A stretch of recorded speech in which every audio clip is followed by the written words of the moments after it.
Nunca antes un general ha hablado en esos términos de la opción militar en Venezuela. Por primera vez en la crisis en Venezuela, la cúpula militar se ha pronunciado sobre los plazos que considera apropiados para una intervención si Nicolás Maduro se aferra al poder.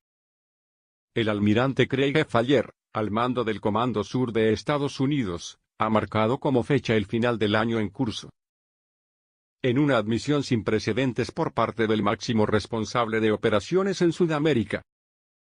En una entrevista poco común concedida a la revista especializada Foreign Policy, Faller asegura que el ejército está contemplando varias opciones, y estará listo para cualquier decisión que tome el presidente.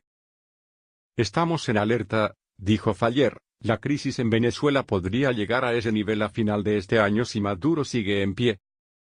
Nunca antes un general ha hablado en esos términos de la opción militar en Venezuela. Sería así de grave. Faller, además, incluye una variable importante en la crisis venezolana, el apoyo de China a Maduro. Hasta ahora, la atención de Estados Unidos se ha centrado en el apoyo comercial y militar de Rusia, que envió 100 soldados a Venezuela el mes pasado.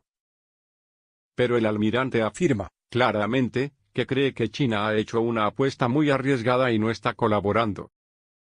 Añade, además, que Pekín no está respetando los derechos humanos, la soberanía y la democracia. La entrevista, publicada por Foreign Policy en su edición del 8 de abril, revela que en los altos escalafones del ejército estadounidense existe el convencimiento de que la crisis de Venezuela puede no solucionarse solo con las presiones diplomáticas y las sanciones económicas aprobadas por ahora por la Casa Blanca. Y respalda las diversas afirmaciones de Donald Trump y su gobierno de que hay un plan de intervención militar listo y en consideración. La Secretaría General de la Organización de Estados Americanos ha instado a los socios latinoamericanos a que consideren la responsabilidad de proteger a los civiles venezolanos de los abusos del régimen.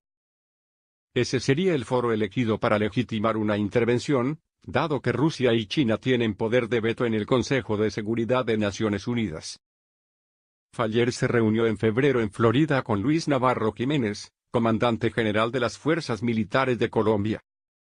Antes se reunió con su homólogo brasileño en Brasilia.